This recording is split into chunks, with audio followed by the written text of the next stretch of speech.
तो दोस्तों आप सबका एक बार फिर से स्वागत है हमारे YouTube channel the Indian saga पर। अब जिस वीडियो पर रिएक्शन करने जा रहे हैं उसका वैसे तो वो हंसी टीवी से है जो हम करते रहते हैं। टाइटल जो है मिडल ईस्ट इन प्रोफेसी, रेड हाइफर और Syria tension and time science. अब मैं आपको बताता हूँ क्या है। मैंने ये वीडियो क्यों चूज करी और मैंने ये अपने आप ही देखी थी और रिसेंट में मैंने इंस्टाग्राम पे भी देखा था कि इसराइल ने ना रेड काऊ की बलि दी है। और वो रेड काऊ की बलि एंड साइंस में थी, जो मतलब दुनिया का एंड अखीरत आनी है, तो उसके अंदर साइन थे कि जिस दिन इसराइल मतलब ये रेड इसकी काऊ की बलि देगा, मतलब वो शायद मतलब जैसे जो अलक्सा मस्जिद है उसके नीचे वो स्पेस भी बना रहे हैं, खाली कर रहे हैं, वो जो सकी वो ये जो हेलेन वो सुलेमान हैकली थी, मतलब 2 बार वो बने थे और तीसरी बार वो टेम्पल था सुलेमान हैकली, जो तीसरी बार का वो बना रहे हैं वो, ताकि वो अपने प्रोफेट के आने की जो वो कर रहे थे कि वो आएंगे। और मतलब कुछ साइंस ऐसे हैं जो मिलते जुलते हैं, मिडल ईस्ट में जो चीजें और घटनाएं घट रही हैं। तो ये मैंने इंस्टाग्राम पे वैसे भी देखी थी कि इन्होंने जो जलाई है ना गाय, मतलब वो बना के अपना ये जो बनाते हैं हम जलाने से पहले वो कबर सीता बनाते हैं जो, उसके ऊपर लिटा के उन्होंने जलाई, वो मैंने देखी है वीडियो। और मेरे सामने ये वीडियो अपने आप ही आ गई, तो फिर मेरा मन हुआ कि करने के लिए, इंपॉर्टेंट टॉपिक था और हंसी टीवी तो ऐसे डिटेल में बताता है सारी की सारी, है ना। तो ये वीडियो करते हैं ताकि ये सब नॉन मुस्लिम को भी देखनी चाहिए कि गायें वगैरह वहां पर भी काट के खाई वगैरह जाती है, वो लोग भी खाते हैं इनको, ये करते हैं। तो बाकी तो उनकी क्या थॉट्स हैं वो देखते हैं क्या होने वाला है।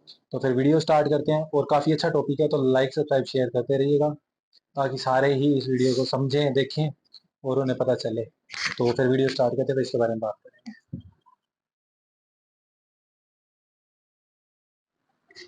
और हाँ, मैं ये भी कहना था आपसे कि भाई जैसे अभी फुरकान कुरैशी जी की भी एक नई सीरीज आई है, काफ़ी ज़्यादा, उसके मतलब 14-15 पार्ट हो चुके हैं और ज़बरदस्त है। मैंने जस्ट नज़र मारी थी, तो वो है एक सीरीज, मतलब दिखाऊंगा मैं तेरे को। नज़र मारी थी, टॉपिक अलग अलग है उनके अंदर। तो वो भी अब करनी तो वैसे सारी हैं, जैसे यूट्यूब सीरीज, और वो आप देख ही रहे हो। तो ये पूरी हो जाए फिर उसी टाइम स्टार्ट कर लेंगे। और बाकी तारिक जमील साहब का बयान वगैरह वो भी एक दो हमारे पास पड़े हुए हैं, और काफ़ी अच्छे टॉपिक्स और भी पड़े हुए हैं जो करने वाले हैं अभी, जो रिसेंट में बड़े जरूरी हैं। तो लाइक से शेयर करते रहिए, फिर वीडियो के बारे में बात करते हैं। 1 जुलाई 2025 को यानी आज से तकरीबन 2 हफ्ते पहले इसराइल के इलाके समेरिया के अंदर, जो कि इसका शुमाल मगरबी किनारा है, यहाँ पर एक लाल बच्चिया की कुर्बानी प्रैक्टिस के तौर पर की जा रही थी। लेकिन एंड टाइम पर वो बच्चिया जिसकी ये निशानी तौरात के अंदर बताई गई है कि वो सिर्फ सुर्ख रंग के बालों वाली होनी चाहिए, इसकी उम्र 2 साल से ज्यादा ना हो, वो किसी काम काज के अंदर इस्तेमाल ना हुई हो, इन तमाम निशानियों के मुताबिक इस लाल बच्चिया को यहाँ पर लाया गया था। लेकिन एंड टाइम पर इंस्पेक्शन के दौरान इसके जिस्म के अंदर 2 काले बाल मौजूद होने की वजह से इसको जला दिया गया और इसकी video Israeli 7 Israel news channel ने खुद रिपोर्ट भी की। आप जानते हैं कि इसराइल में यरूशलेम शहर पर माउंट ओलिव पर कई सालों से इसराइल इस लाल बच्चिया की कुर्बानी के लिए बहुत कोशिशें कर रहा है और इस मकसद के लिए इसने दुनिया भर के अंदर ऐसी लाल बच्चिया की तलाश भी शुरू कर दी थी जो कि इन तमाम निशानियों पर पूरी उतरती हो। और आखिरकार अमेरिकी रियासत टेक्सास के अंदर 5 लाल बच्चिया को सितंबर 2022 के अंदर ढूंढकर यहाँ पर मंगवाया गया और इनको इंस्पेक्शन के अंदर रखा गया जब तक कि वो 2 साल की ना हो जाएं। और अगर ये प्रैक्टिस करने के बाद ये सब कुछ कामयाबी से हो जाता है तो हतमी कुर्बानी के लिए पहले एक लाल बच्चा को माउंट ओलिव पर मस्जिद अक्सा के सामने और इसके बाद मस्जिद उल अक्सा के कंपाउंड के अंदर ये कुर्बानी की जाएगी, जहां पर हैकल सुलेमानी को बनाना है, जहां पर यहूदी कौम के मुताबिक इनका हैकल सुलेमानी मौजूद था। और इस कुर्बानी के बाद वो मस्जिद अक्सा को शहीद करके तीसरी मरतबा हैकल सुलेमानी बनाने की शुरुआत करेंगे। That very soon we will all see the building of the third temple in Jerusalem. The table of showbread is ready. The menorah is ready. All of the golden pieces are ready. The third temple is ready. Our job to bring and to build the third temple. They're also planning to slaughter 5 red cows. That paves the way for the building of the third temple. और इसी के बाद greater Israel की भी शुरुआत होगी और greater Israel के बाद इनका मसीहा दज्जाल दुनिया के अंदर जाहिर होगा और इसी मसाया की क़यादत के अंदर वो दुनिया पर हुक्मरानी हासिल करेंगे, वो हुक्मरानी जो कि इनको हज़रत सुलेमान अलैहिस्सलाम के दौर के अंदर हासिल हुई थी, यानी पूरी दुनिया पर हुकूमत। और आपको बताता चलूं कि इस मकसद के लिए बाकायदा एक इदारा द टेम्पल एसोसिएशन काम कर रहा है जो कि दुनिया के बड़े बड़े रबई पर मुश्तमिल है और ये तमाम मामलात, यानी बच्चिया की निगरानी करना हो, हैकल सुलेमानी का नक्शा बनाना हो, इसके लिए लॉबिंग करना हो, ये तमाम मामलात ये इदारा देखता है। इनके मुताबिक तौरात की नंबर्स की किताब के मुताबिक अल्लाह ताला ने इनको हुक्म दिया कि एक मुकम्मल मादा गाय को कुर्बान किया जाए जिस पर कभी भी कोई बोझ ना डाला गया हो। और ये कुर्बानी नहीं बल्कि बलि होनी चाहिए, क्योंकि इसको आग के अंदर जलाया जाए और इसकी राख को हैकल के अंदर दाखिल होने से पहले पानी के अंदर डालकर इस पानी को पाक होने के लिए इस्तेमाल किया जाए। और ये काम बहुत ही हाई लेवल के यहूदी आलिम या फिर रबई कर सकते हैं। मुसलमानों के लिए कुरान और हदीस के अंदर बराह रास्त तौर पर रेड आइफर की कुर्बानी का जिक्र नहीं है, लेकिन सूरह अल बकरा की आयत 67 के अंदर बनी इसराइल और गाय की कुर्बानी का वाकया मौजूद है, जिसमें अल्लाह ताला मूसा अलैहिस्सलाम से एक खास किस्म की गाय की कुर्बानी का मुतालबा करते हैं, जिसकी निशानियां वही बयान की जाती हैं जो कि ये यहूदी आलिम बयान करते हैं। और इसी वजह से मुफस्सिरीन के मुताबिक ये वाकया इसी कुर्बानी के पस मंजर से बहुत मिलता जुलता है। अब सूरत हाल ये है कि टेक्सास से लाई गई 5 बच्चियां में से 2 तो इसी तरह से रिजेक्ट हो चुकी हैं और 3 को इसराइल के नेगेव डेजर्ट के अंदर एक खुफिया मकाम पर रखा गया है ताकि इनकी इंस्पेक्शन हो सके, बेहतर तौर पर इनकी हिफाजत और इनकी निगरानी की जा सके। और हाल ही में प्रैक्टिस के लिए बलि के तौर पर जिस बच्चिया को जलाया गया वो दरअसल इन्हीं में से एक रिजेक्टेड बच्चिया थी, यानी दूसरे नंबर वाली। और ख़ास तौर पर इस टाइम के अंदर ये रिहर्सल करने का मकसद ये है कि इसराइल को लगता है कि इस वक्त सबसे ज़्यादा साजगार वक्त है और मौका है, क्योंकि कोई भी मुस्लिम मुल्क आपस के अंदर मुत्तहिद नहीं है, सबको अपनी अपनी फिक्र है, अपने इक़्तिदार जाने का खौफ है और इनकी इतनी हैसियत नहीं है कि इसराइल और अमेरिका के सामने खड़े हो सकें।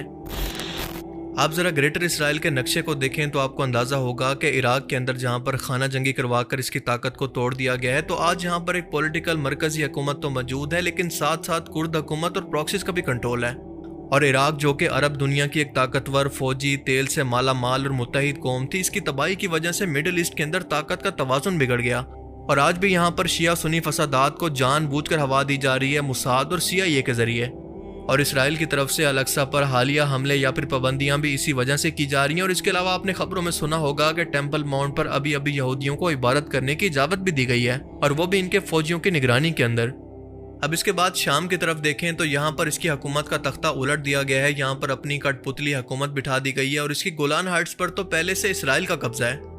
फिर लीबिया को देखें तो मुअम्मर कद्दाफी को खाना जंगी करवा कर मरवा दिया गया, तो आज लीबिया भी तबाह हो चुका है, जबकि सऊदी अरेबिया को इस्लामी ताकत से हटाने के लिए और पूरी दुनिया के मुसलमानों को इससे मुतनफ़र करने के लिए यहाँ पर म्यूजिकल कॉन्सर्ट और वेस्टर्न कल्चर को अमेरिका के दबाव की वजह से बढ़ाया जा रहा है। इब्राहिम अकॉर्ड्स के बाद सऊदी अरेबिया पर दबाव बढ़ रहा है कि वो इसराइल को तस्लीम करे, जिसकी मिसाल आप देख सकते हैं कि हालिया ट्रंप के सऊदी दौरे के दौरान ट्रंप ने यह कहा कि अगर मोहम्मद बिन सलमान इसराइल को तस्लीम कर लेता है तो ये मेरे लिए बहुत ऑनर की बात होगी। और आगे से मोहम्मद बिन सलमान बस मुस्कुराकर खामोश हो गया। और इसके अलावा सऊदी अरेबिया को यमन जंग के अंदर घसीट कर और खशोगी जैसे मामलात के अंदर फंसाकर आलमी सतह पर सऊदीया की साख को भी मुतासिर किया जा रहा है।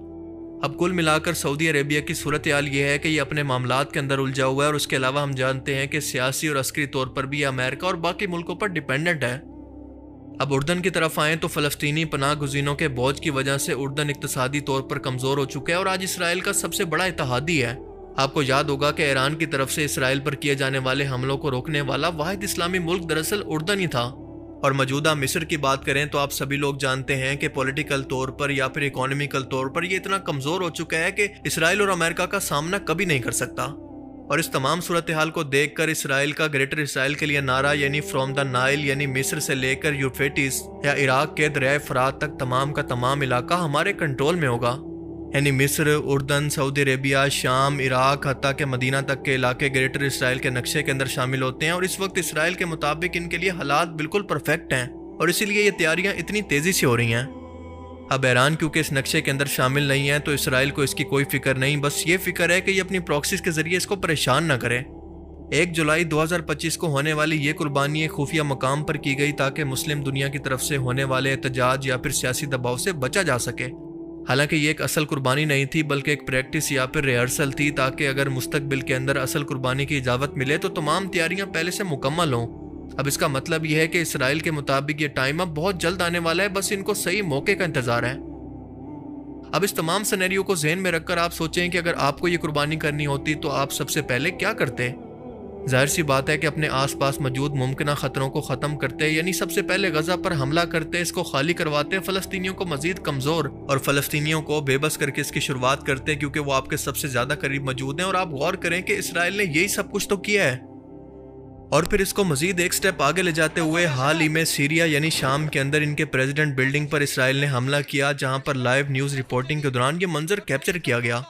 अब इसका मतलब यह है कि गजा के साथ साथ इसराइल की नज़रें सीरिया को मजीद तबाह करने की तरफ हैं ताकि मुस्तकबिल के अंदर ये कभी भी सर ना उठा सके। और इस हमले की वजह इसराइल ने यह बताई है कि सीरिया के अंदर द्रूज कम्युनिटी के लोगों पर ज्यादतियों की वजह से यह हमला किया गया। अब सवाल पैदा होता है कि यह द्रूज कम्युनिटी क्या है। द्रूज कम्युनिटी दरअसल एक बहुत ही छोटा माइनॉरिटी ग्रुप है जो कि इसराइल का बहुत ज़्यादा हिमायती है और इनके हकूक़ के लिए अक्सर एहतजाज भी करता रहता है। लेकिन आपको ये जानकर हैरत होगी कि इस ग्रुप की जड़ें यहूद से नहीं बल्कि मुसलमानों से मिलती हैं। ये लोग मिडल ईस्ट के कुछ मुल्कों के अंदर आबाद हैं, जिनमें सबसे ज़्यादा लिबनान, शाम, इसराइल और उर्दन के अंदर इनकी थोड़ी थोड़ी तादाद मौजूद है। और इनकी जड़ें इस्लाम की शिया इस्माइली शाख से जुड़ी हैं और ये 11वीं सदी के अंदर फातमी खिलाफत के दौर के अंदर मिस्र में शुरू हुए। अब इस कम्युनिटी की तालीमात बहुत ही सीक्रेट हैं, ज़्यादा लोग इसके बारे में नहीं जानते। बस इतना जानते हैं कि ये लोग हिंदुओं की तरह अकीदा री इनकॉर्नेशन पर यकीन रखते हैं, यानी इंसान मरने के बाद एक और जिस्म के साथ दोबारा जन्म लेता है। और ये लोग कुरान करीम को मानते हैं लेकिन इसकी अपनी मर्जी की तशरीहात करते हैं।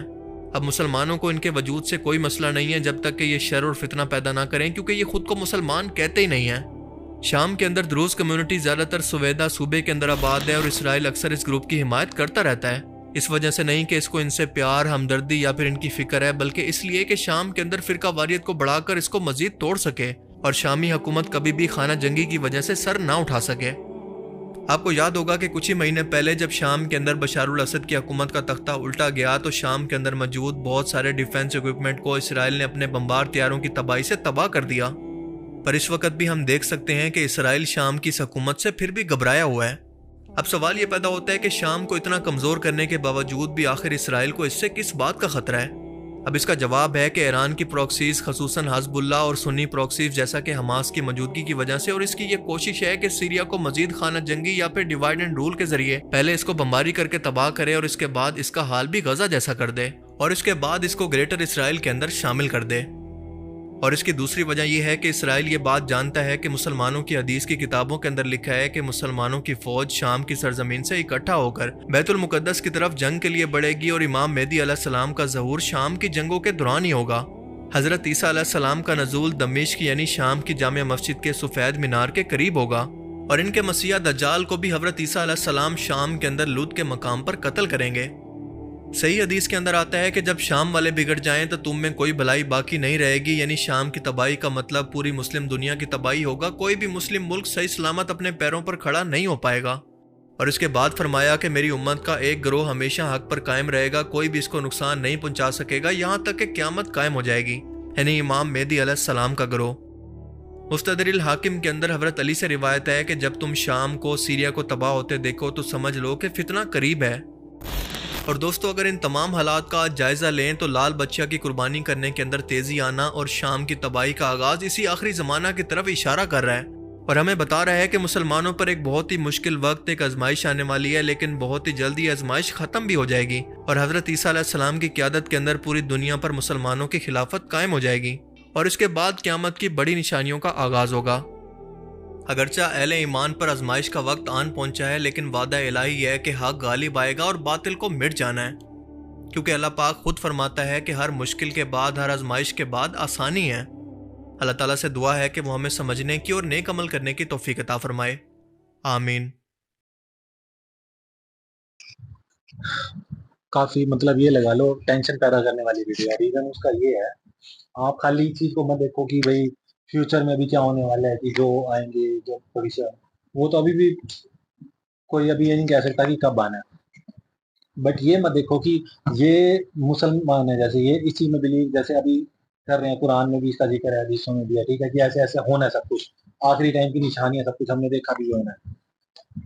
उनकी नजर से देखो कि वो क्या कर रहे हैं। अगर वो इतनी सब इजराइल के लोग बड़े ज्यादा टेक्निक में आगे हैं ना, कितनी ज्यादा वो सब चीजों में, मतलब साइंस के अंदर और सब चीजों के अंदर बहुत सारा मतलब एवोल्यूशन में लेके आए और सब कुछ कर भी रहे हैं, बहुत कुछ कर रहे हैं, ताकत भी है उनके पास, अकेले लड़ भी रहे हैं। उसके बाद भी उनकी धार्मिक मान्यताएं कितनी स्ट्रॉन्ग है और धार्मिक मान्यताओं के ऊपर कितने बड़े वो चीजें कर रहे हैं, ये भी तो देखो ना, कि वो उसको बनाने के लिए वो वेट कर रहे हैं कि एक गाय का बछड़ा है जो बिल्कुल पवित्र हो, जिसके ऊपर कोई टेंशन ना दी गई हो, जिसके ऊपर भार ना लादा गया हो, बाल उसके बिल्कुल, अब जो ये मैं बता रहा था ना आपको, इसके 2 बाल काले निकले, तो उन्होंने ये प्रैक्टिस करके जो भी करके उसको जला दिया। बात यह है कि लोग पूरी दुनिया में हर कोई ये बलियां दे रहा है, सब कुछ कर रहा है। हमारे हिंदुओं में यहाँ पे साउथ में मंदिरों में दी जाती है, बछड़ों की बलि दी जाती है, दी जाती है। कैसे मुंह से उखाड़, कई जगह पे तो मैंने देखा मुंह से उखाड़ देते हैं, यूं करके दिखाया था ना तेरे को, कि वो उनका पता नहीं किसकी वो बलि दे वो कुछ कर दे। अच्छा, सिखों में दी जाती है बलि। तो मैं ये कह रहा हूँ कि लोग बलियां तो देते ही हैं, सारी जगह दे ही रहे हैं, सब जगह कर रहे हैं, अपनी धार्मिक मान्यताओं में होंगे, इतनी साइंस में आगे जाने के बाद भी सब चीजें कर रहे हैं और अपने एक एजेंडा पे चल रहे हैं ना। अगर वो पूरी की पूरी ये अब आपके सामने वीडियो दिखाई थी छोटी जलती हुई बछड़े को जलाया इन्होंने, तो मैंने भी देखी है, आगे भी तैयारी कर रहे हैं कि जलाएंगे। उन्होंने सुलेमान हैकली बनाना है, उन्होंने अपना मंदिर एक तरह से वो तैयार करें, वो किसी की तैयारी करें, वो अपने प्रॉफिट के आने का इंतजार तो करें। तो वो भी तो भविष्यवाणियों की सारी चीजों के ऊपर कर रहे हैं, पर लोग उस चीज के अंदर सब कुछ एग्री करते हैं। यहाँ इसराइल कर रहा है तो ठीक है, उनकी भविष्यवाणियां हो क्या। तो मैं ये नहीं कह रहा कि क्या है, वो तो सामने आएगा तभी पता चलता है। अब हिंदू मान्यताओं में हमारी अलग भविष्यवाणी कल की है, कल की अवतार की है, तो भविष्यवाणी तो सब जगह के लिए है। अब जिसका विश्वास है बाइबल जो जिसको मान रहे हैं तो वो उसमें प्रगट भी है और उसी के लिए वर्क भी कर रहे हैं, काम भी कर रहे हैं। क्या यहाँ पंडित वगैरह, हिंदू पंडित वगैरह उन चीजों के लिए तैयार नहीं हो रहे? क्या सोचते नहीं कि वो आना उन्होंने यूं करना है, हमें वो करना है? तो वो भी उन चीजों के लिए तैयार है। वो इसराइल के यहूदी भी तैयार है, ये भी तैयार है, क्रिश्चियंस भी तैयार है। मैं वही कह रहा हूँ, एंड के साइन वगैरह सारे बीच में ही है इंक्लूड, कि जो सब चीजें हो रही हैं, टेंशन बढ़ रही है मिडल ईस्ट की, और जिस तरीके से तैयारी सब कुछ हो रही है, तो वो साइन दर्शाते हैं कि वो वक्त जल्दी, अब जैसे मुसलमानों की बात कर रहे थे, क्योंकि पता है इनकी कंट्री स्ट्रॉन्ग नहीं है, सब कुछ नहीं है, क्योंकि परमाणु हथियार नहीं है और बहुत कुछ नहीं है। अब ये जैसे दुबई वगैरह, जैसे क्या था ये सऊदी अरब हो गया, ये अपना ये क्या है, ये इनके पास पावर है सिर्फ, बाकी तो कुछ नहीं ले रहे ना, पैसे की पावर है बस, और कुछ नहीं है। तो लड़ कैसे सकते हैं, और डिपेंडेंट है उनकी रक्षा के लिए वो सब, तो वो उनकी बात मान लेते हैं। तो ऐसी कुछ चीजें वहाँ सऊदी में भी होने वाली चेंजेस हो रही हैं, उनके प्रिंस को लेकर जो भविष्यवाणी है मुसलमानों की उसमें, तो वो भी चेंजेस हो रहे हैं कि भाई सब कुछ, उनके 3 बेटे हैं, पता नहीं क्या उनकी प्रॉब्लम होने वाली है कुछ भी, तो उनके आपस में नहीं बनेगी, कुछ ऐसे ऐसे साइन आएंगे, बहुत सारी चीजें हो रही हैं।